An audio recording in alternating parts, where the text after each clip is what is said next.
Auzubillahi minasyaitonirrajim. Bismillahirrahmanirrahim. Assalamualaikum warahmatullahi wabarakatuh.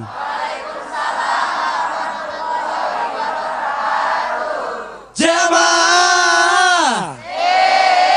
Oh jamaah.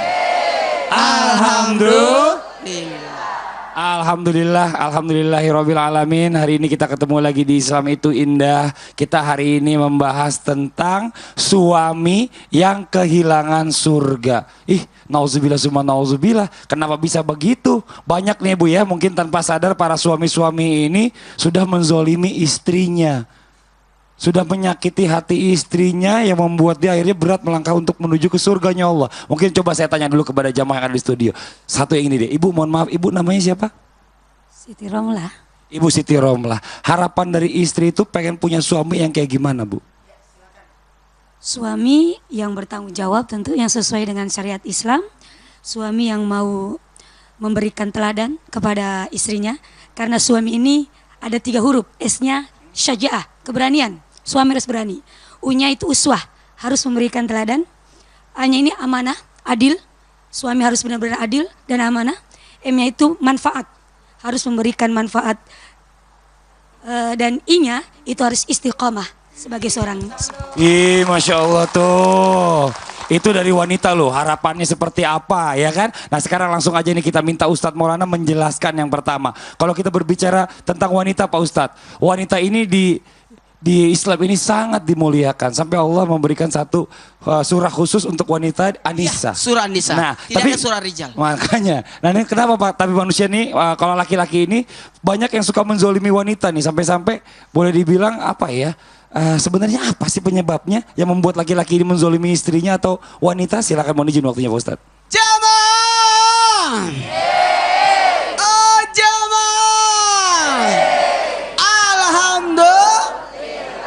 Alhamdulillahirabbil alamin. Allahumma shalli salatan kamilatan wa sallim salaman tamman ala sayyidina Muhammadin allazi tanhalu bil qad wa tanfarjibil karawatu qabilahu wa chatun al biragab ustul hawatim wa yustaskal gamam karim wa ala alihi wa sahbihi fi kulli wa nafas bi kulli ma'lumilaka. Amma ba'd. Jamaah, membicarakan tentang adanya suami yang kehilangan sorga. Kenapa banyak suami menelantarkan sorga, menolak sorga, mengabaikan sorga, mencari sorga di tempat lain, padahal ada sorga di rumah, yakni istri dan anak-anaknya. Seandainya dia berlaku baik, maka lihatlah perlakuan baik itu dilihat dari perlakuannya terhadap keluarganya. Makanya kepada siapapun, termasuk saya karena saya juga suami, kenapa banyak ada suami menzolimi istrinya, anak-anaknya atau keluarganya? Karena 3 sebab. 3 sebab. Yang pertama, karena lemahnya iman. Yang kedua, kurangnya ilmu. Yang ketiga, buruknya akhlak. Kenapa bisa terjadi seperti ini? Yang pertama, lemahnya iman itu karena tidak adanya tanggung jawab untuk memimpin. Karena ar-rijalu qawwamuna 'alan nisa. Dia meninggalkan perintah Allah untuk dalam hal ini kodrat laki-laki itu memimpin buat keluarganya, menjadi imam buat keluarganya. Ini yang dihilangkan. Dan yang kedua, dari sifat yang namanya lemahnya iman dilihat daripada apa? Hilangnya perlindungan atas keluarga. Dia tidak, rasa-rasanya dia abaikan keluarganya, rasa-rasanya justru keluarganya takut sama dia. Istrinya lebih senang kalau suaminya pergi. Mau pergi, yes. Kalau datang, ya datang suamiku, datang suamiku, datang suamiku. Berarti tidak ada perlindungan. Justru keluarganya malah takut. Jangan buat keluarga takut. Buatlah keluarga itu makin senang, bahagia kalau imamnya datang. Sama kita kalau mau sholat subuh di sini, nunggu imam belum datang. Pas imamnya datang, alhamdulillah imam sudah datang. Yang berikutnya, kenapa lemahnya iman? Dilihat dari tidak menunaikannya hak-haknya keluarganya. Ingat, ada haknya keluarga yang harus kita tunaikan. Ini yang penting. Mohon maaf, ketika orang bisa dilihat dari kurangnya ilmunya, karena mengabaikan keluarga, ada tugas, yakni mendidik keluarga. Ketika pendidikan itu sudah dihilangkan, karena ingat, mohon maaf, suami itu kepala sekolah. Kalau istri adalah pendidiknya, maka suami adalah kepala sekolah, penanggung jawab. Kemudian mohon maaf kepada siapapun, ada orang memang laki-laki bermasa bodoh, tidak ada perhatiannya.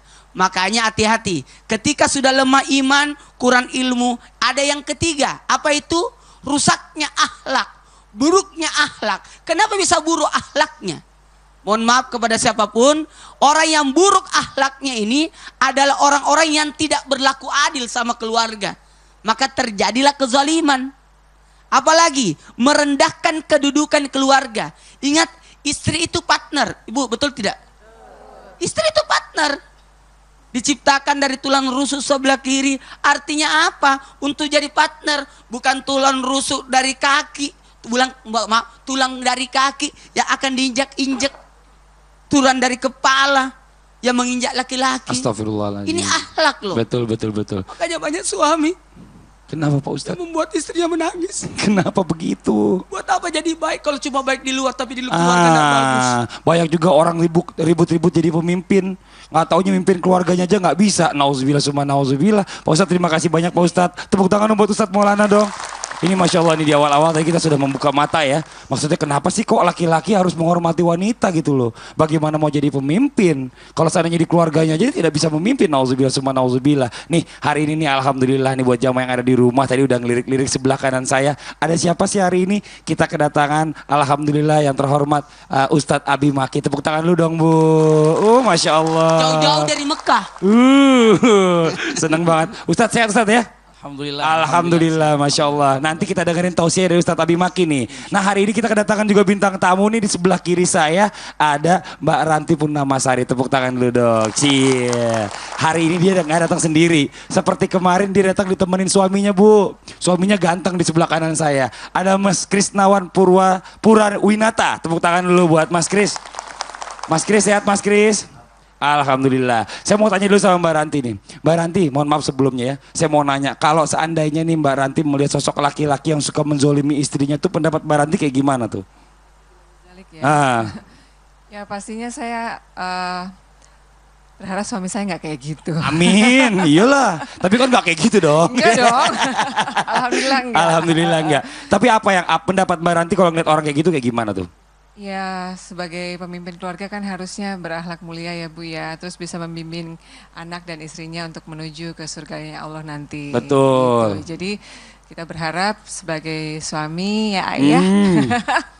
Jadi bisa jadi seorang ayah, suami yang betul-betul bisa menjadi pelindung dan bisa menjadi tempat mencurahkan isi hati dan juga menjadi pemimpin bagi anak dan istrinya, menjadi imam ya Bu ya untuk menuju surganya Allah. Jadi nanti. intinya istri itu minta dilindungi bukan minta disakiti ya Bu. Nggak Ini minta, ya, Mbak Ranti, nggak mau, Iya. gitu. Coba kalau dari Mas Kris sendiri nih saya mau tanya juga. Mas Kris, boleh nggak sedikit tips nih, kalau misalnya namanya orang manusia hidup itu kan pasti ada masalah. Yang namanya suami istri itu kan pasti ada konflik. Nggak mungkin nggak ada konflik sama sekali. Bagaimana caranya bisa menyelesaikan konflik nih? Apa mungkin ditunda-tunda atau langsung diselesaikan?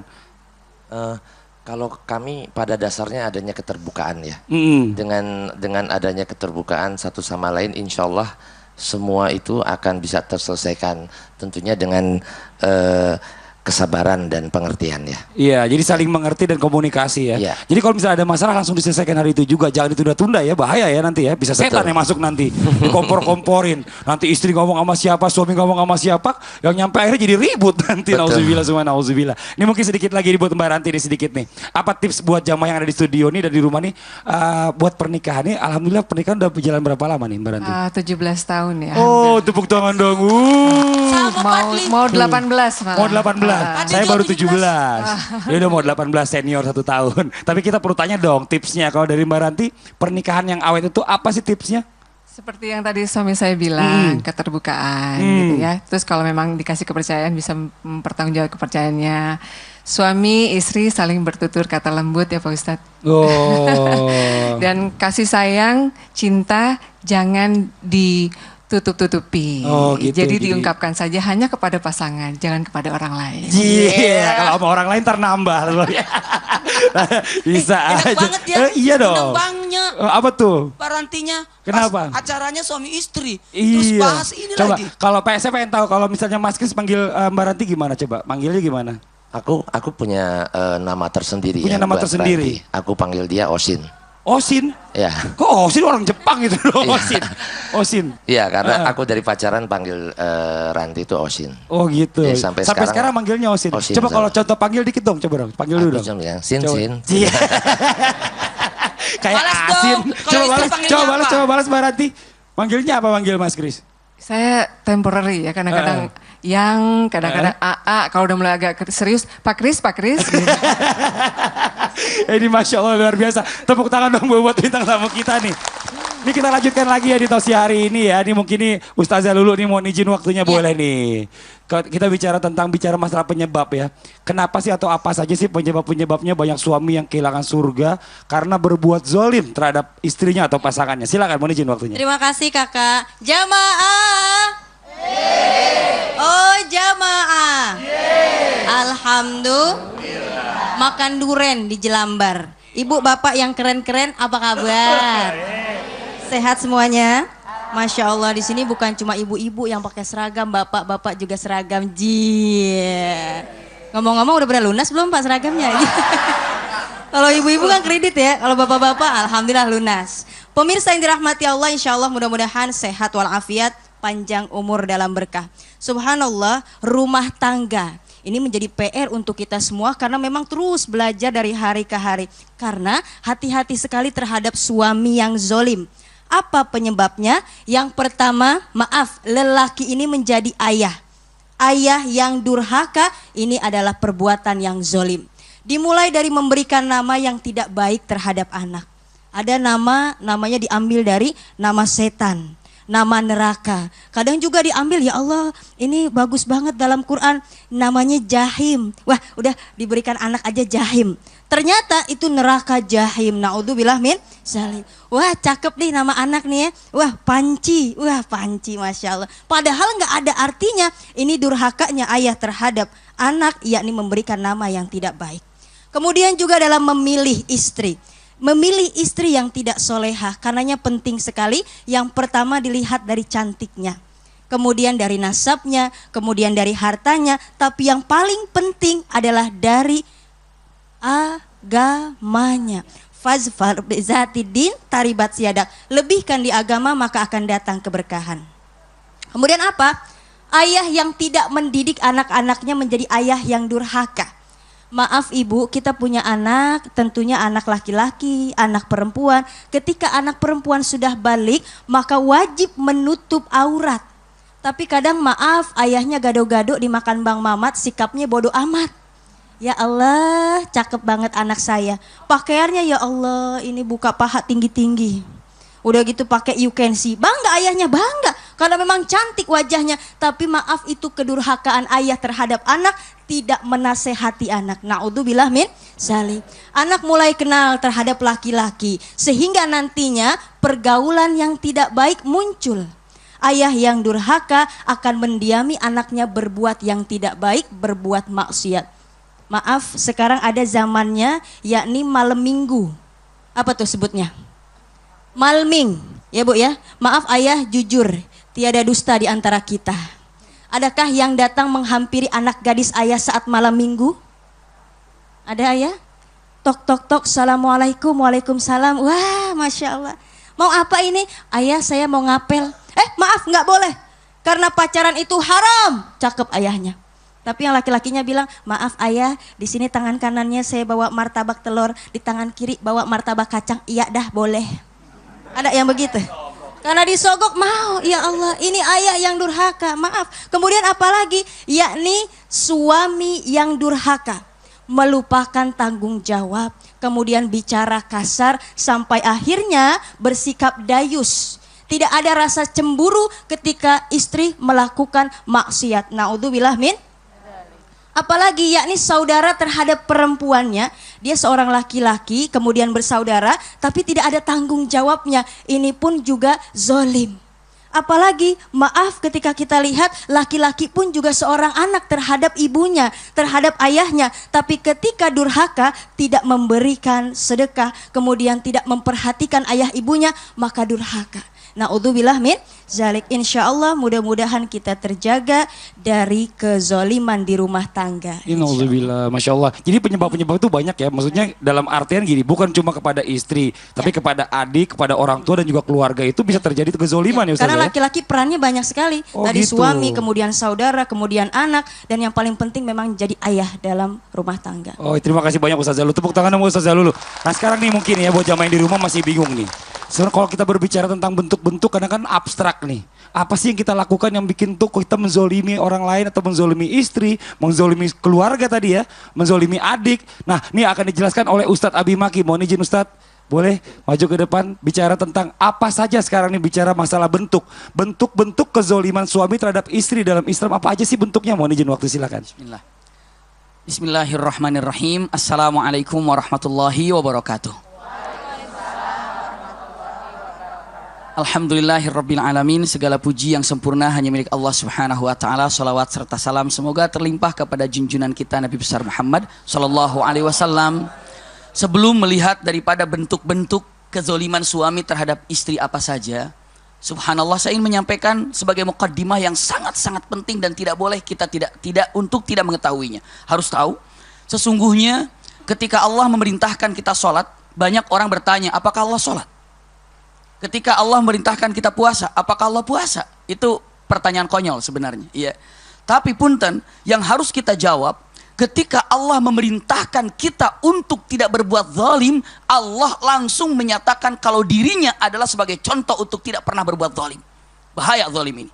Hadis Rasulullah SAW ketika mengharamkan kepada kita untuk berbuat zalim, hadis ini sahih. Allah menyatakan, hadis qudsi fima yarwi an rabbih, disebutkan inni haramtu zulma ala nafsi wa ja'altuhu bainakum muharraman fala tadzalamu.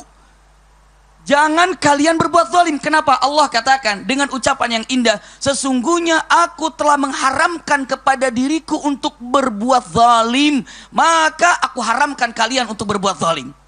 Subhanallah.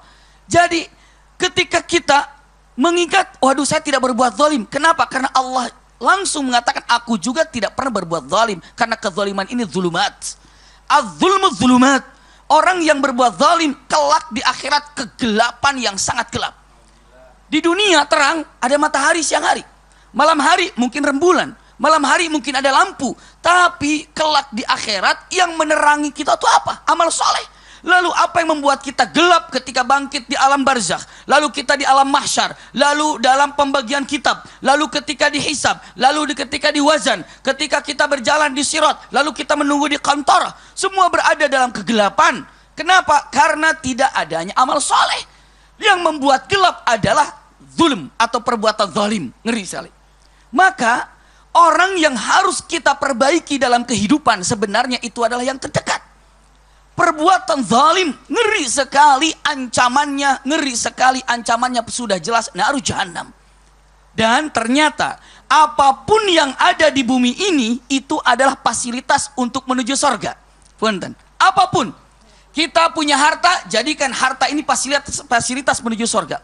Kita memiliki jabatan, jadikan jabatan ini fasilitas menuju surga. Dan kita memiliki istri, jadikan istri ini fasilitas menuju surga. Ingat, apapun yang kita miliki, apapun yang Allah berikan, ini adalah fasilitas menuju surga. Maka wajar kalau para ulama mengatakan, al-jannatu aqrabu ilaika min na'lain. Surga itu lebih dekat kepadamu daripada sepasang sendalmu.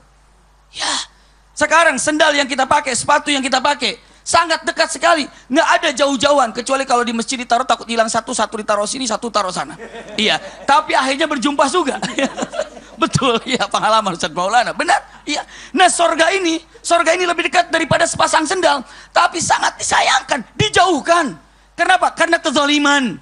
Sebelum saya lanjutkan lebih lanjut. Kezaliman, contoh saja dari suami kepada istri. Kezaliman biasanya apa? Waduh banyak sekali. Berapa kali suami ini menzalimi istri dengan pandangannya? Mungkin. Berapa kali suami menzalimi dengan ucapannya? Berapa kali suami menzalimi dengan akhlaknya? Tidak ada penyebab, tidak ada apa-apa. Tiba-tiba tidak mau jawab daripada perkataan istrinya. Tiba-tiba tidak mau memandang dengan cintanya. Padahal punten, usikum wa iyaya nafsi bitaqwallah. Usikum wa iyaya nafsi bitaqwallah. Seandainya seorang suami melihat cantiknya wanita atau sebagai istri, Masya Allah, pahalanya itu langsung bertaburan kepada laki-laki tersebut. Makanya mubazir kalau seandainya suami tidak melihat cantiknya istri yang sudah berdandang. Sama mubazir seorang wanita ketika melihat suaminya sudah ganteng tidak pernah ditatap. Usikum wa iyaya nafsi bitaqwallah. La haula wala quwata illa billah. Terjadinya tingkat perceraian. Saya sampaikan di sini, bukan hanya di Indonesia, di Timur Tengah, baik itu Saudi Arabia, baik itu Kuwait, baik itu yang namanya Bahrain. Ternyata sampai hari ini melihat kenyataannya, kalau dalam 1 bulan menikah 100 orang, yang cerainya 60 orang. Ya, ini sudah dilihat. Kenapa? Kenapa penyebab-penyebab utamanya? Ternyata kezaliman terjadi dan kezaliman terjadi. Ternyata Allah tidak menerima bentuk kezaliman sekecil apapun, karena yang namanya perbuatan zalim ini bukan perbuatan yang diwariskan oleh Al-Quran ataupun oleh Sunnah. Punten, sedikit saya sampaikan untuk mengungkap kalimatnya. Mata bisa berbuat zalim? Bisa. Iya. Lisan bisa berbuat zalim? Bisa. Tangan bisa berbuat zalim? Bisa. Apapun yang bisa kita lakukan dalam suami, hakikatnya istri adalah mendekatkan menuju surga. Kenapa harus menjauhkannya? Adanya istri semakin banyak terbuka amal soleh. Coba, mau bangun subuh, suaminya membangun istrinya, istrinya membangun suaminya. Kan dalam Al-Quran, wa'mur ahlaka bis sholati wastabir alaiha. Ingin mendapatkan surga, tinggal bangunkan. Assalamualaikum bunda, ma, assalamualaikum, sholat subuh, sholat subuh. Masya Allah, itu adalah tanggung jawab suaminya. Kalau masih tidak bangun juga, assalamualaikum, tidak bangun, assalamualaikum, tidak bangun, ganti assalamualaikum ya ahlal kubur, bangun. Jangan kalau itu. Sholat subuh gak mau. Oh, Masya Allah, luar biasa, terima kasih banyak, jazakallah. Akhir kasih di sini jangan apa, ini luar biasa ya. Ini membuka mata kita, kadang-kadang kita nggak sadar melakukannya, bentuk-bentuk kezaliman terhadap pasangan kita, terhadap keluarga kita nih. Masya Allah, luar biasa buat jamaah di rumah. Iya Pak Ustadz ya? Saya salut tadi, kok dia tahu persis tuh. Kalau saya ke masjid itu tuh sendal saya simpan satu atas. Kok Ustaz lihat saya? Aduh ya Allah, luar biasa dibuat jamaah di rumah, jangan kemana-mana ya. Buat para ibu-ibu nih yang masih penasaran kira-kira seperti apa sih ciri-ciri suami yang kehilangan surga karena berbuat zalim terhadap istrinya, akan dijelaskan oleh Ustadz Abi Maki sesaat lagi. Dan jangan kemana-mana, sebelumnya kita akan mendengarkan juga Nas Indonesia akan menyanyikan sebuah lagu yang diangkat dari hadis Rasulullah SAW. Silakan Nas.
Alhamdulillahirrabbilalamin. Ini buat jamaah yang baru bergabung pagi hari ini, kita membahas temanya adalah suami yang kehilangan surga. Nah, tadi sudah dijelaskan ya luar biasa oleh Ustazah dan juga Ustadz yang ada di sini, narasumber kita. Hari ini buat jamaah yang di rumah kita informasikan juga, kita kedatangan di sebelah kanan saya Ustadz Abi Maki, tepuk tangan buat Ustadz Abi Maki. Dan juga ada Mbak Ranti dan juga suaminya Mas Chris. Silakan, terima kasih, tepuk tangan lu buat bintang tamu kita juga. Ini Masya Allah luar biasa ya, dijelaskan di awal-awal tadi bahwa berbicara masalah laki-laki yang suka menzolimi istrinya ini, jangan harap katanya masuk surga katanya ya kan, nauzubillah. Baunya aja gak dapet, ih serem juga ya kan. Ini kadang-kadang kita melakukan kezoliman-kezoliman ini tanpa kita sadari, sehingga banyak hal-hal yang membuat kita itu merasa diri kita tuh jadi suami yang kayaknya nggak mau menerima masukan, suami yang kayaknya yang apa ya, egois, nauzubillah summa nauzubillah. Nih hari ini akan dijelaskan nih oleh Ustadz Abi Maki tentang seperti apa sih ciri-ciri suami yang kehilangan surga karena telah berbuat zolim terhadap istrinya. Ustadz Abi Maki, mohon izin waktunya. Tepuk tangan buat Ustadz Abi Maki. Bismillahirrahmanirrahim.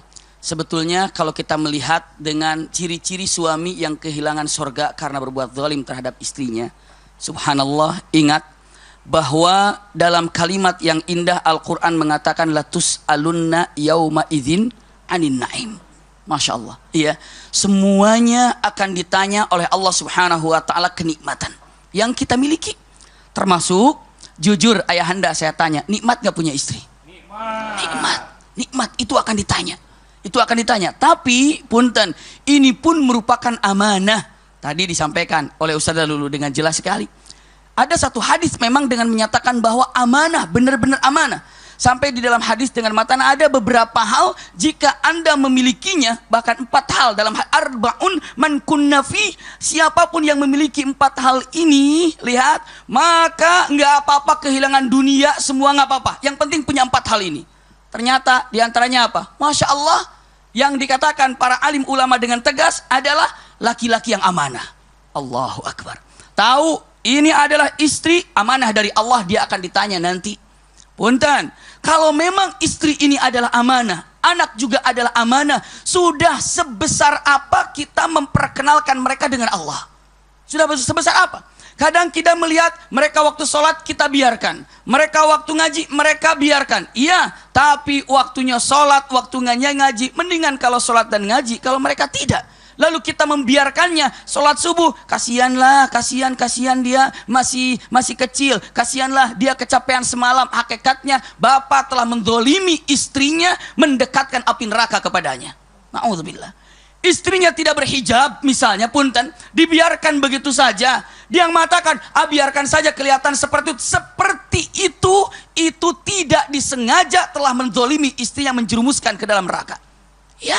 Orang berpikir zalim itu suami, 1 tidak berikan nafkah, 2 tidak menyayanginya, 3 bla bla bla semuanya. Padahal ketika tidak mengenalkan kepada Allah Subhanahu wa Ta'ala, dia telah menzaliminya. Dia telah menzaliminya. Oh, suami tidak berikan nafkah, iya itu zalim kelihatannya, tapi itu sudah paham semuanya. Tapi begitu melihat punten, istrinya, anaknya tidak didekatkan dengan Allah, tidak dibiarkan dengan amal-amal soleh, hakikatnya mendekatkan daripada keluarganya api neraka. Biarkan. Na'udzubillah. Iya, jadi amanah. Suami yang amanah, ibu dengan rela kehilangan apapun, yang penting suami saya amanah. 2 apa? Sidqul hadis. Jadi kalau kehilangan ataupun apa sih ciri-ciri laki-laki ini telah ataupun namanya apa ya, hilang daripada kelaki-lakiannya sebagai panutan dari suami, dari istri ini? Pertama tadi amanah hilang. Kedua sidqul hadis. Sidqul hadis itu apa? Jujur perkataannya. Subhanallah. Coba kalau ibu saya tanya, kalau suami jujur enak gak kira-kira? Enak. Sidqul hadis. Sidqul hadis. Iya. Yang ketiga Ustaz Maulana tadi menyampaikan husnul khuluq. Husnul khuluq. Masya Allah. Sampai punten. Ternyata dalam hadis Rasulullah SAW ketika ditanya di dalam Abu Hurairah, ya Rasulullah, yang paling banyak manusia masuk surga karena apanya? Dijawab oleh Rasulullah, husnul khuluq, karena akhlaknya yang baik. Akhlak kepada siapa? Yang terdekat, istrinya. Masya Allah. Punten, ayahanda, semuanya pemirsa dimanapun yang menyaksikan tayangan yang sangat indah ini, sebesar apa Anda bisa membahagiakan istri Anda, sebesar itu pintu surga buat Anda. Masya Allah. Iya, jadi ketika istri ini bahagia, senang, gembira, maka hakikatnya pintu surga ada di sana. Benar. Kenapa demikian? Karena yang namanya yang sangat indah husnul khuluq ini adalah memberikan kebahagiaan kepada siapapun yang terdekat adalah istrinya. Yang keempat apa? Iffatul mat'am. Tadi juga sudah disampaikan. Hati-hati. Suami harus jadi informasi yang paling ketat, yang paling bagus. Makanan, minuman, pakaian, rumah, kendaraan, halal apa haram ya. Hati-hati. Semuanya jaga. Bagaimana akan harmonis keluarga kalau tidak pernah dijaga makanan yang masuk ke keluarganya. Hati-hati. Jadi kalau mengatakan ciri-ciri suami yang kehilangan surga karena berbuat zalim terhadap istrinya. 1, tadi tidak amanah. Mengabaikan mana? 2, bohong, tidak pernah jujur. Iya. Naudzubillah, bisa begitu. Yang ketiganya apa? Tadi disampaikan bukan hanya 2 saja. Ternyata yang ketiga akhlaknya tidak baik. Petantang petenteng. Seperti apa? Seperti ini punten. Ada satu hal yang paling penting, suami tetap bertawadhu di depan istrinya itu luar biasa.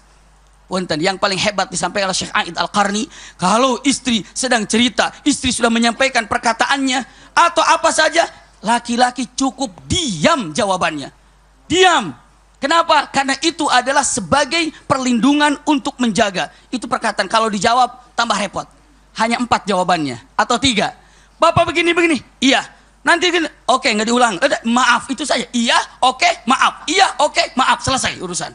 Iya.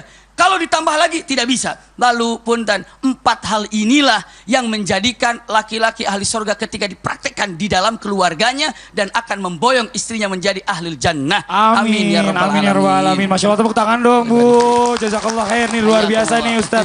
Waduh, 4 hal tadi nih yang kadang-kadang suka terabaikan. Bukannya terabaikan sih sebenarnya. Kadang-kadang suka nggak mau tahu ya Mbak ya. Mbak Ranti ya, cuek-cuek aja. Udahlah biarin aja lah, istri nggak berhijab. Aku ngeliatnya suka banget, cantik bener begitu ya kan. Giliran berhijab katanya lebih tua. Salah, hati-hati. Justru itu yang menjerumuskan ke neraka nanti buat suaminya juga. Mbak Ranti mungkin ada yang mau ditanyain gak nih sebelum kita lanjutkan lagi tausiah dari narasumber?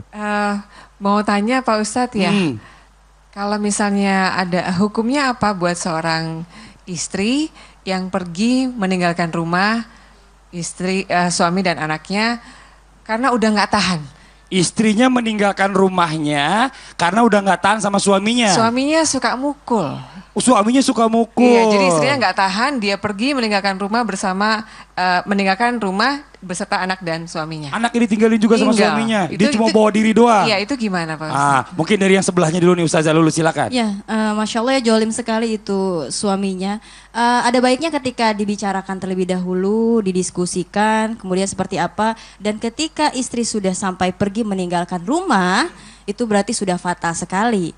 Nah, datanglah ke rumah sakit, divisum apa yang kira-kira harus kita lihat. Oh, ternyata ada yang sakit nih. Nah, karena kenapa? Kekerasan ada 2, ada yang memang pertama hanyalah verbal saja, yang kedua sudah mengakibatkan sampai pingsan, kemudian luka yang memar, luka yang begitu parah gitu kan. Kemudian kita adukan kepada hal yang berwajib. Kemudian kalaupun nanti tidak ada penyelesaiannya, maka mengajukan perceraian. Ya, kan KDRT kan ada hukumnya sendiri sekarang kan ya. Tapi ini kan ada 2 nih kadang-kadang nih buat mungkin para narasumber yang laki-laki nih. Kadang ada juga istri yang memang dipukul atau dikasari oleh suaminya. Tapi ada juga karena mungkin materi, suaminya tidak bisa memberikan ekonomi, dia kabur juga meninggalkan rumahnya. Banyak juga yang kayak gitu. Mungkin Ustadz Maulana bisa dijawab, bantu silakan. Begini, mohon maaf kepada semua wanita, tidak menyelesaikan masalah dengan membuat masalah baru.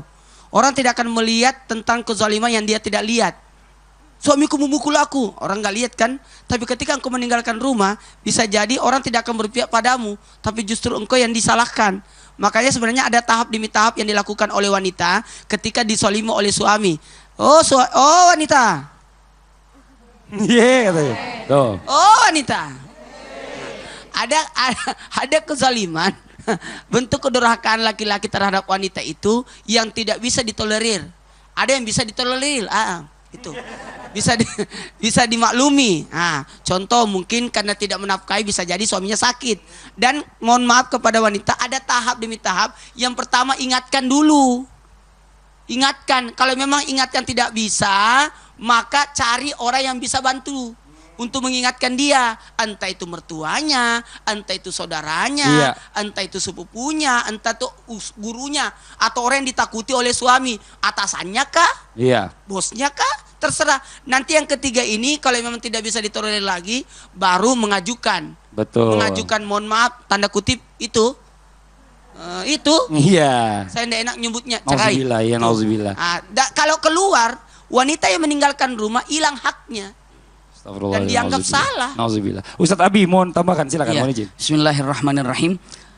Kadang-kadang seorang wanita ketika mendapatkan musibah atau masalah seperti ini, datangnya kepada orang yang salah juga hati-hati. Betul. Yang paling tepat datangnya itu adalah kepada orang yang dipercayai, ataupun yang paling enaknya kadang-kadang kita lihat di beberapa media, tiba-tiba langsung ada masalah, orang tuanya tidak tahu, maju langsung pengacaranya. Itu salah banget gitu ya. Jadi ketika apapun, buat apa adanya wali, karena wali itu yang akan menyelesaikan ketika permasalahan ini ada. Jadi alangkah baiknya bicarakan keluarga yang dekat, kakaknya, adik laki-laki, orang tua, mereka yang menyelesaikannya, mudah-mudahan bisa selesai. Karena apa? Karena walau bagaimanapun, Masya Allah pernikahan ini kalau bisa dipertahankan sampai kumpul di akhirat. Amin, amin ya Seperti Allah. itu. Ustadz Syah mau ditambahkan sedikit silakan. Ya, benar sekali yang dikatakan oleh guru kita tadi, Ustadz Abi Maki, adanya wali. Wali ini kan dalam bahasa Arab artinya orang yang dekat. Wali ini artinya adalah pelindung gitu loh. Jadi kalau misalnya masih ada pelindung seperti orang tua, ya wajib bagi seorang anak untuk mengadukan kepada orang tuanya terlebih dahulu atau berkonsultasi dengan orang tuanya terlebih dahulu. Namun dalam kasus ini adanya kezaliman, kita juga wajib untuk menghindari yang namanya kezaliman. Kalau misalnya ibu berada di suatu tempat terus ibu dizolimi terus di situ, lalu ibu tinggal diam di situ, tidak pergi dari situ, itu namanya ibu membiarkan kezaliman. Kalau misalnya ibu pergi dari situ dan itu bisa menyelesaikan masalah, silahkan pergi. Tapi kalau misalnya ibu pergi dari situ dan menambah masalah, berarti ibu membuat kezaliman baru lagi. Nah, artinya apa? Kita disuruh menimbang. Dalam Islam kita ketika kita mengambil jalan keluar atau solusi, kita disuruh menimbang yang mana mudaratnya lebih besar. Oke. Tinggalkah atau pergikah? Iya, jadi kalau bisa diusahakan juga tidak meninggalkan rumah tadi ya Ustadz ya. Betul. Tetap di rumah. Kalau kita lihat juga kalau seandainya dia berbahaya di rumah, baru dia keluar tapi minta perlindungan dari walinya. Kalau rumahnya sudah dibakar, larilah kau. Iya, jangan di rumah terus gitu. Tepuk tangan dong buat Mbak Ranti dong, nih mudah-mudahan jadi pelajaran juga buat yang lain. Ini Masya Allah ya luar biasa ya. Buat yang main di rumah nih, sebelum kita lanjutkan lagi ya, tausiah dari para narasumber, kita akan melanjutkan terlebih dahulu pembacaan surah Al-Quran kita, surah Al-Baqarah. Hari ini kita akan membacakan ayat 78 sampai dengan 79. Nanti akan dilanjutkan lagi juga dengan 80-82. Ya ini Masya Allah luar biasa. Kalau gitu langsung aja kita masuk ke segmen, yuk baca Quran.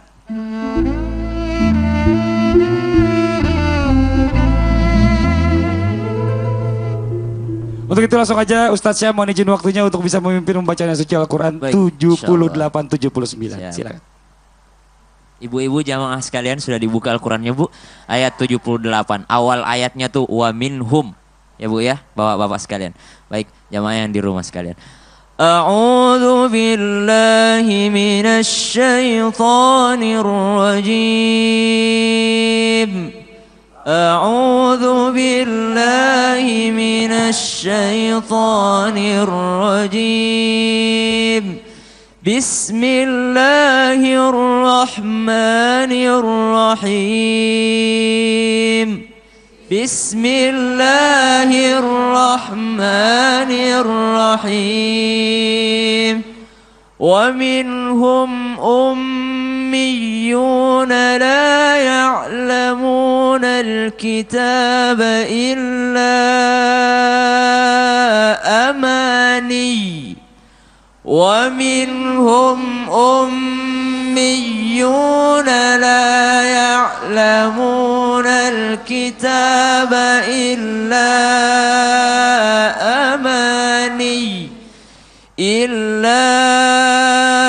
أماني وإن هم إلا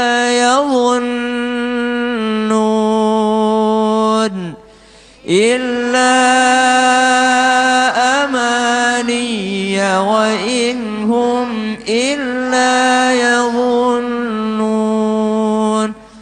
فويل للذين يكتبون الكتاب بأيديهم فويل للذين يكتبون الكتاب بأيديهم ثم يقولون هذا من عند الله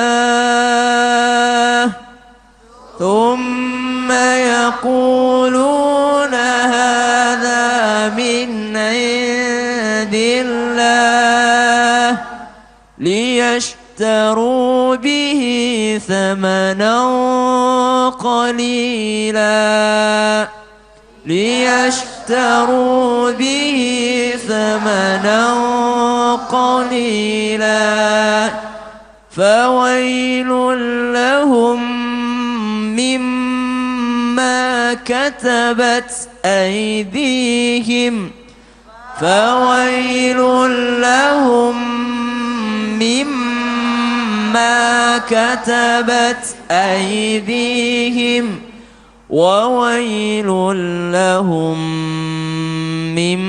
مما يكسبون وويل لهم مما يكسبون صدق الله العظيم.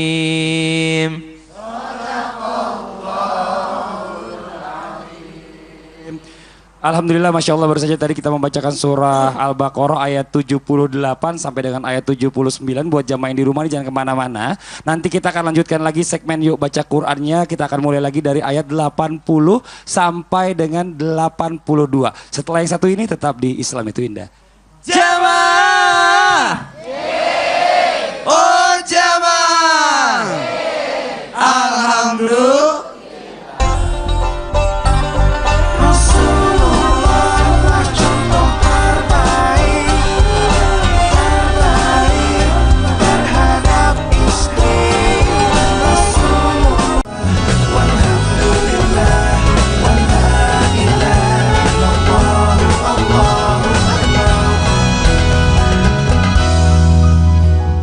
Kembali lagi di Islam Itu Indah, masih di tema kita hari ini adalah suami yang kehilangan surga. Ini nauzubillah summa nauzubillah, tadi banyak sudah dijelaskan oleh para narasumber kita. Dan alhamdulillah hari ini kita kedatangan ada Ustadz Abi Maki, Mbak Ranti Purnamasari dan juga suaminya Mas Krisnawan Purawinata. Agak susah ngomongnya ya, Purawinata nih, Masya Allah luar biasa nih. Ini buat jamaah yang di rumah, langsung aja kita lanjutkan pembacaan ayat suci Al-Quran kita. Dan tadi kan kita sudah baca 78, 79. Sekarang kita lanjutkan dari 80 sampai juga 82. Insya Allah. Selanjutnya akan dilanjutkan juga dengan Ustaz Syah memberikan tausiahnya tentang hukuman-hukuman apa saja yang didapatkan oleh suami yang kehilangan surga karena telah berbuat zalim terhadap istrinya di dalam kehidupan di dunia maupun di akhirat. Silakan, mohon izin waktunya. Jamaah yang dimuliakan Allah, buka kembali Qur'annya Ibu ya. Jamaah yang di rumah juga dibuka kembali. Kita lanjutkan di ayat 80. Awal ayatnya waqalu. Baik. أعوذ بالله من الشيطان الرجيم أعوذ بالله من الشيطان الرجيم وقالوا لن تمسنا النار إلا أياما معدودة وقالوا لن تمسنا النار إلا أياما معدودة قل أتخذتم عند الله عهدا فلن يخلف الله عهده قل أتخذتم عند الله عهدا فلن يخلف الله عهده أم تقولون على الله ما لا تعلمون أم تقولون على الله ما لا تعلمون بلى من كسب سيئة وأحاطت به خطيئته بلى من كسب سيئة وأحاطت به خطيئته فأولئك أصحاب النار فأولئك أصحاب النار هم فيها خالدون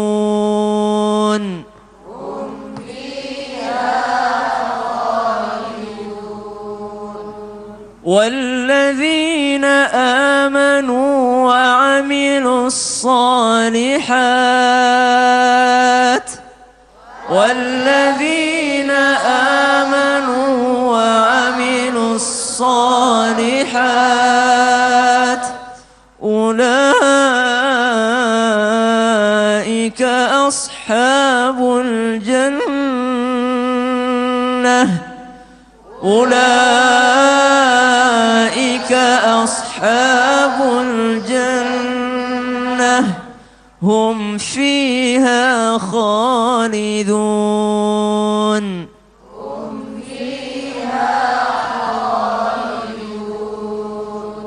Sadaqallahul azim.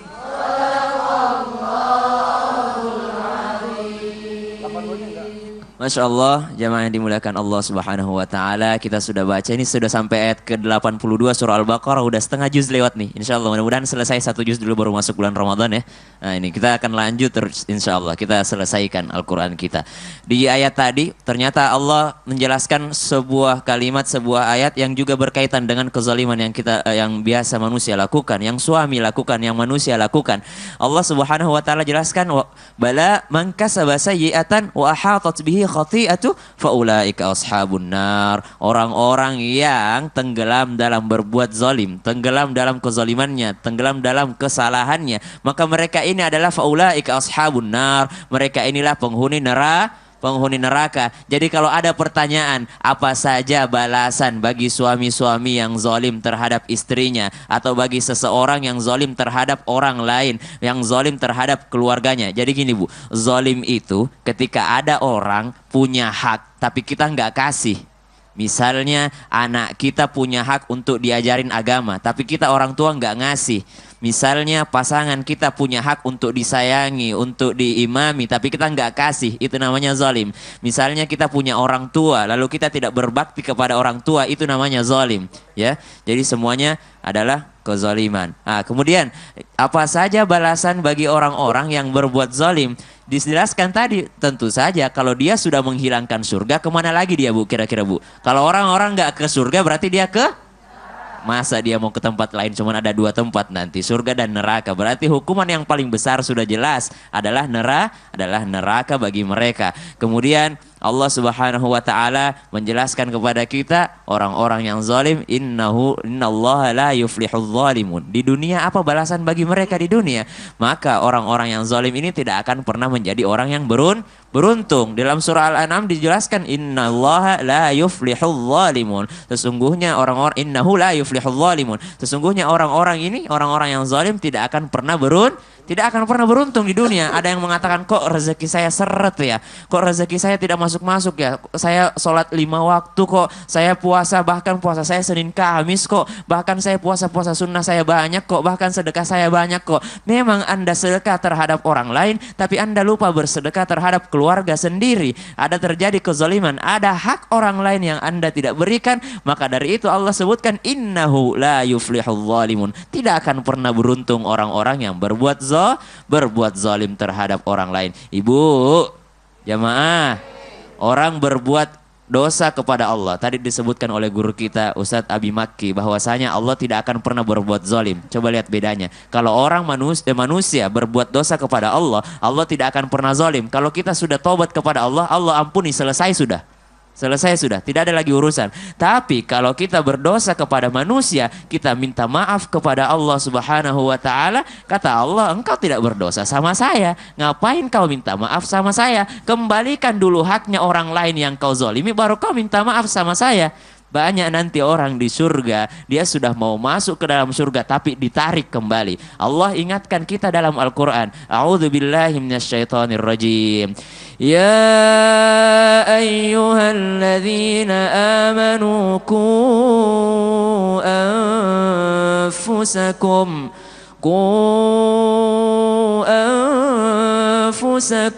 wa ahlikum nara وقودها الناس والحجارة عليها ملائكة غلاظ شداد لا يعصون الله ما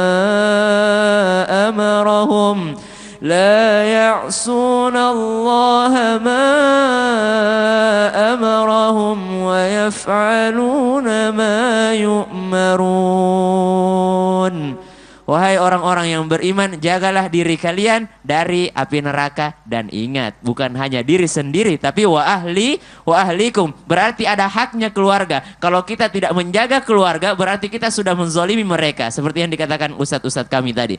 Kemudian wa ahlikum nara, apa hukumannya? Allah tidak menjelaskan hukumannya, Allah cuma menjelaskan waquduhan nas wal hijara 'alaiha malaikatun giladun syidadun la ya'sunallaha ma amarahum wa yaf'aluna ma yu'marun. Seakan-akan Allah menjelaskan, hati-hati kalau engkau berbuat zalim, kalau engkau tidak memberikan hak terhadap keluargamu, maka di neraka itu ada begini, akan ada api yang menyala-nyala. Allah tidak bilang langsung dimasukkan ke neraka, tidak.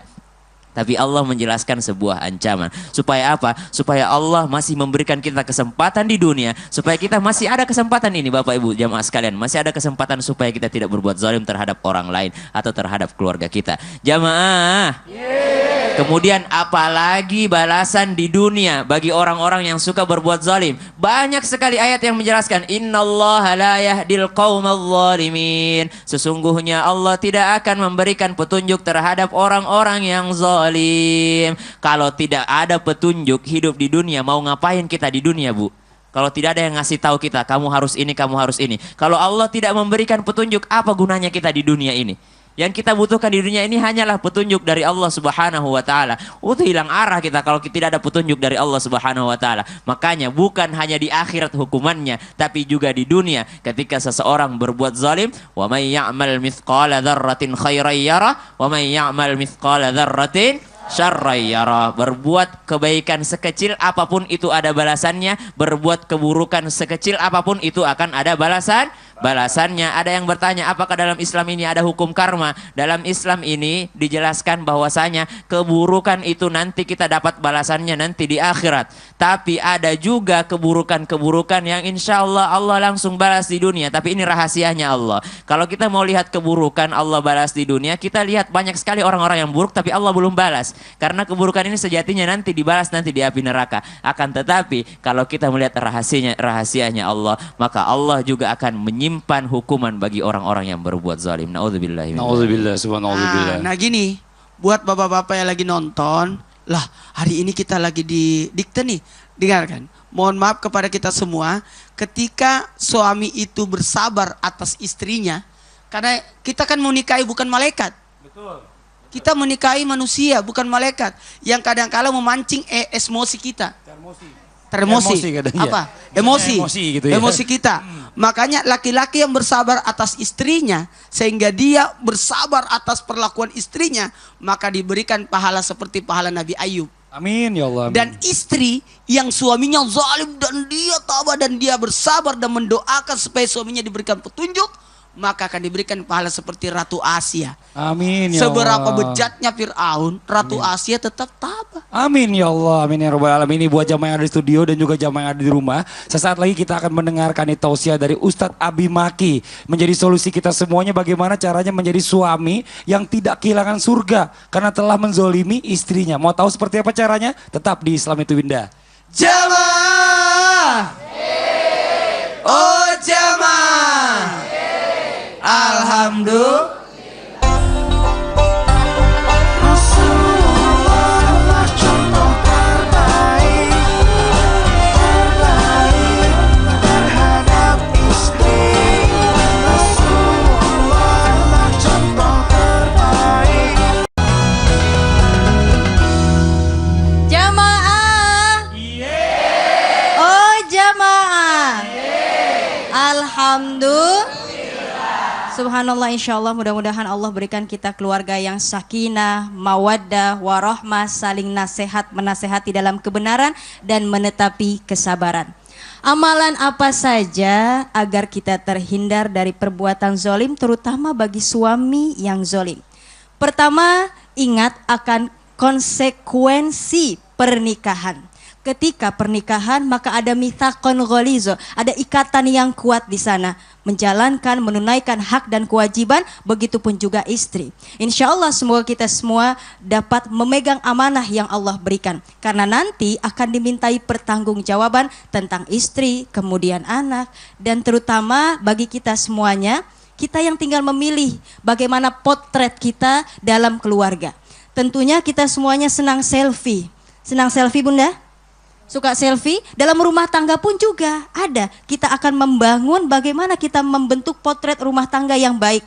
Pertama ada potret rumah tangga kuburan, di mana tidak ada komunikasi antara suami dan istri, sepi seperti kuburan. Yang kedua, ring tinju. Satu dan yang lainnya ibarat ring tinju. Ada yang pakai merah, ada yang biru. Apa tuh namanya itu? Sarung tinju. Di sana selalu saja berkelahi, selalu berantem, selalu ada percekcokan, perselisihan. Ada juga potret rumah tangga, rumah sakit. Di mana kalau istri datang, suami datang hanya saat sakit, hanya saat membutuhkan saja. Ada potret rumah tangga sekolah, di mana antara guru, murid saling asuh, saling menegur untuk mencapai perbaikan diri. Kemudian ada potret rumah tangga masjid, di mana setiap sudutnya bernilai ibadah. Subhanallah. Jadi ada konsekuensi pernikahan. Kemudian ada taubatan nasuha. Kita bertaubat kepada Allah, tidak akan mengulangi lagi kezoliman yang dilakukan. Kemudian senantiasa beramal soleh. Subhanallah, senantiasa berbuat baik, kita introspeksi diri, hasibu anfusakum qabla an tuhasabu. Hisablah diri kita sendiri sebelum menghisap orang lain. Oh, mungkin perkataan kita harus dijaga. Oh, perbuatan kita harus dijaga. Subhanallah. Kemudian ingat akan dzikrul maut. Ingat kematian. Kullu nafsin dha'iqatul maut. Setiap jiwa maka akan didatangkan oleh kematian. Kita semua adalah camat calon mati, yang nantinya ingin wafat kita husnul khotimah. Orang wafat biasa yang dilakukannya seperti apa di dunia. Insya Allah mudah-mudahan senantiasa kita melakukan amal soleh, wafat kita ketika kita melakukan amal soleh. Kemudian siksa kubur. Na'udzubillah min zalik, ketika dzoli maka ingat akan siksa kubur. Kemudian apa? Jangan sampai kita semuanya masuk ke dalam nerakanya Allah. Dapat kegelapan, kemudian masuk nerakanya Allah, tidak diberikan petunjuk. Na'udzubillah min zalik. Dan senantiasa kita mengingatkan dan berdoa. Kita sama-sama berdoa, mudah-mudahan Allah hilangkan kedzaliman dalam diri kita. Rabbana Dolamna anfusana wa illam taghfir lana wa tarhamna lanakunanna minal khasirin. Kita mohon kepada Allah mudah-mudahan tidak ada kedzaliman, karena tanpa ampunan dan rahmat dari Allah kita termasuk orang-orang yang merugi. Insya Allah semoga kita saling nasihat menasehati dalam kebenaran. Insya Allah menjaga amanah, karena keluarga mudah-mudahan tidak hanya di dunia, tapi Allah kumpulkan kita juga di surganya Allah. Dan senantiasa mengkaji Al-Quran dan mengamalkannya. Amin. Ya Allah ya Rabbal Alamin. Daun saga menjadi obat, semoga bermanfaat. Masya Allah. Bismillahirrahmanirrahim. Ayahanda bunda, pemirsa dimanapun berada, Masya Allah. Ketika melihat satu hal yang sangat indah, bagaimana caranya agar kita tidak menjadi suami kehilangan surga.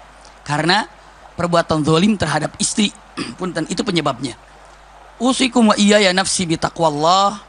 Kalau zalim itu artinya satu hal yang perlu kita ketahui, mari kita lihat lawannya. Karena di dunia ini ada pasangan, ada lawannya. Mari kita lihat, kalau hitam ya lawannya adalah putih. Kalau zalim lawannya apa? Adil, bukan tidak zalim. Ya, jadi kalau zalim lawan katanya adil. Adil lawannya adalah zalim.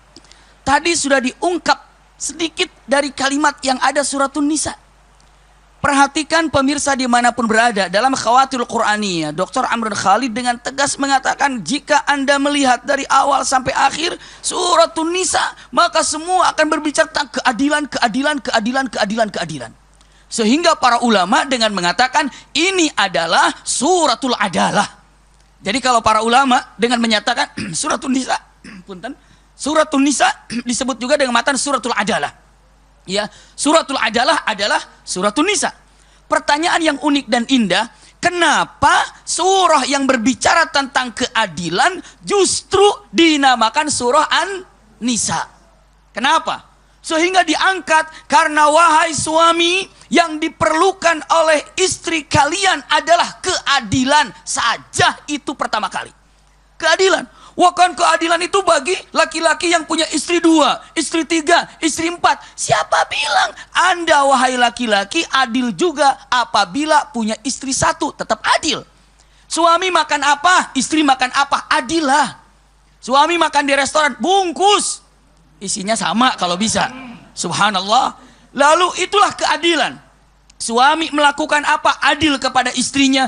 Maka saking dahsyatnya suratul adalah dikatakan suratul nisa. Wahai suami, Anda bisa berbuat adil. Coba adil kepada yang di sampingmu. Punten-punten bahasanya. Saya kutipan daripada Dr. Amran Khalid. Ad'afu ma ada janbik.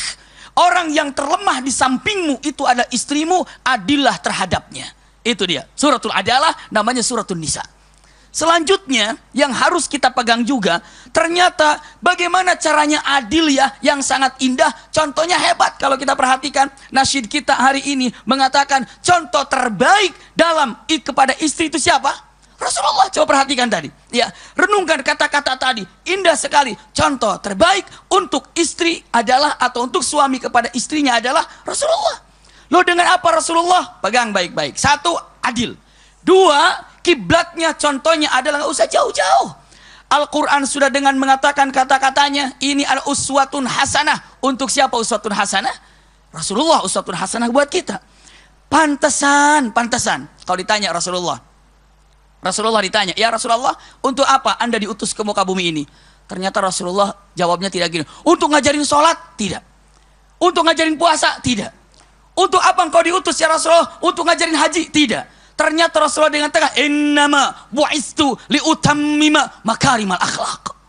Masya Allah, akhlak, keadilan ini adalah akhlak yang tertinggi bagi manusia. Maka daripada itu, keadilan juga dimiliki oleh sifat yang namanya Asmaul Husna. Allah Maha Adil. Kita sulit untuk menjadikan keadilan, tapi paling tidak cobalah adil terhadap istri. Kepada anak, bagaimana contohnya? Tuh uswatun hasanah. Kata siapa? Rasulullah, innama bu'istu liutammima makarimal akhlak. Ulangi lagi. Pertama, saya ingin adil, kata bapak-bapak. Bagus. Mana contohnya? Rasulullah, karena di situ akhlak. Pertanyaan selanjutnya, saya membina akhlak pakai apa ya? Barulah dengan menyebutkan mustahil Anda berakhlak baik kecuali dengan ibadah. Ini dia. Maka semua ibadah yang dikerjakan, diperintahkan, semuanya demi menjadikan akhlak kita baik. Akhlak kita baik tercermin dalam keadilan seseorang. Ini bisa dipahami ayahanda bunda ya. Lihat, ibadah mencerminkan akhlak. Contoh akhlak yang paling hebat bisa adil. Adil kepada Allah, ya. Waktunya Allah kasih berapa, Allah kasih nikmat berapa buat kita, kita adil. Dengan cara apa? Gunakan nikmat itu sesuai dengan apa yang Allah berikan. Kita punya istri, gunakan keadilan kepada istri, sayangi, cintai seperti kita pun mencintai diri kita sendiri. Bagaimana cara mencetak akhlak? Ibadah. Contoh, nih 5 yang kita katakan rukun Islam, syahadat, salat, zakat, puasa, haji, itu saja. Itu semua untuk akhlak.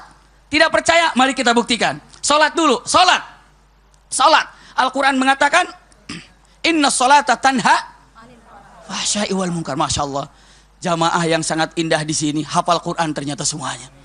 Inna salata tanha anil fahsya'i wal munkar. Salat ini menjauhkan daripada perbuatan keji dan munkar. Akhlak apa bukan? Setelah salat apa? Zakat. Khudh min amwalihim shadaqatan tutahhiruhum wa tuzakkihim biha. Itu membersihkan diri. Ataupun ketika kita zakat, ketika kita infak, ada dalam rasa cinta kepada mereka kan? Itu akhlak apa bukan? Akhlak. Selanjutnya saum. Apa akhlak? Puasa itu, ya. Idza syatamu ahad. Ini singkat saya katakan, ya. Katakan inni mru'un shaim, ketika dalam puasa. Sebentar lagi Ramadan. Lalu ada orang yang mengajak berantem, membicarakan kita. Jawabannya inni mru'un shaim. Sabar akhlak apa bukan? Akhlak. Haji, akhlak apa bukan?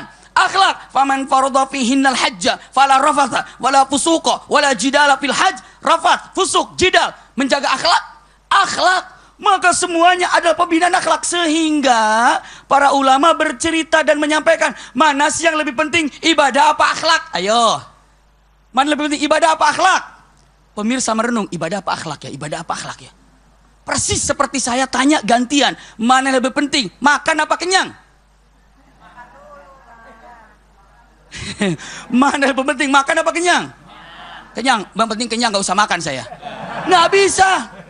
Yang penting makan, saya makan aja, nggak penting kenyangnya. Juga mustahil. Iya, jadi tujuan kita ini menghilangkan lapar, caranya makan.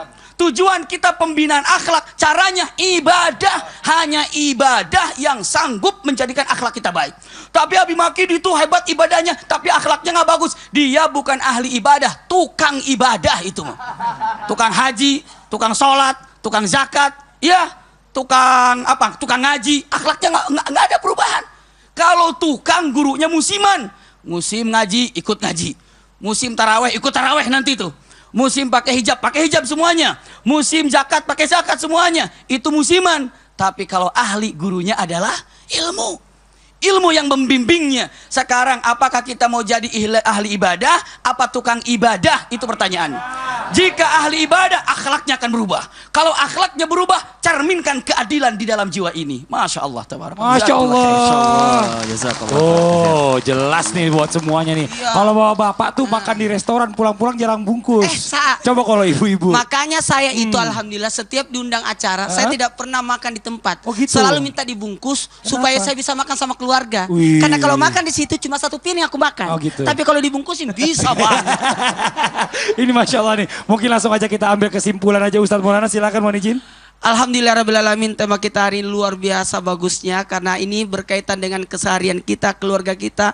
Buat apa kita melakukan banyak kebaikan sementara ternyata kita sendiri sudah menutup pintu surga buat diri kita. Ketahuilah, suami beriman, istri beriman, bertakwa dan beriman, seluruh keluarga kita insya Allah akan bersama dengan kita di dalam surga. Dan ketahuilah, sekalipun suami itu beramal, beriman, beribadah, tapi ternyata ada keluarga yang tidak sesuai dengan harapannya, dalam artian tidak beriman, bertakwa, ketahuilah bisa jadi suami ikut terseret masuk neraka disebabkan keluarganya yang masuk neraka. Untuk itu masuklah ke dalam surga bukan hanya pada diri kita, ku ampusakum wahlikun nara, diri dan keluarga kita masuk ke dalam surga. Amin. Masya Allah, alhamdulillah ya Allah, alhamdulillah rabbil alamin. Demikianlah perjumpaan kita hari ini nih, Masya Allah nih. Mungkin sedikit nih dari Mbak Ranti, kesimpulan yang bisa didapat apa nih? Silakan. Bismillahirrahmanirrahim.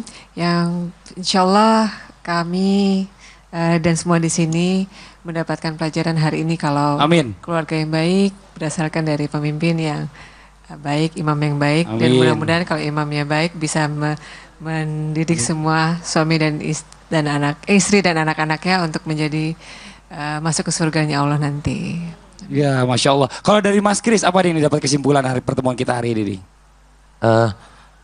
Saya sebagai suami harus bisa menjadi pemimpin yang baik. Amin ya Allah. Yang bisa mengajak dan menuntun anak istri menuju surga dengan cara beribadah dengan Amin. baik. Mengajarkan. Ajak istrinya maju ke depan. Maju ke depan boleh. Masya Allah, sama-sama nih. Iya. Coba. Iya, Masya Allah. Ini alhamdulillah nih, alhamdulillah ajak ya istrinya Allah. ke surga ya. Amin, Insyaallah, amin ya rabbal insyaallah. alamin. Ya Allah. Ini terima kasih banyak. Mungkin perwakilan dari jamaah juga satu boleh. Silakan. Kesimpulan sedikit Ibu. Silakan. Ya. Jadi yang terpenting agar perkawinan kita utuh, yaitu yang penting kerjasama antara suami dan istri. Masya Allah, alhamdulillah, terima kasih banyak buat semuanya. Mudah-mudahan insya Allah besok kita bisa ketemu lagi. Dan terima kasih buat jamaah yang dari Cibodas dan juga dari Kebumen. Tepuk tangan buat semuanya. Dan buat jamaah yang di rumah, mohon maaf atas segala kekurangan. Wabillahi taufiq wal hidayah. Wassalamualaikum warahmatullahi wabarakatuh.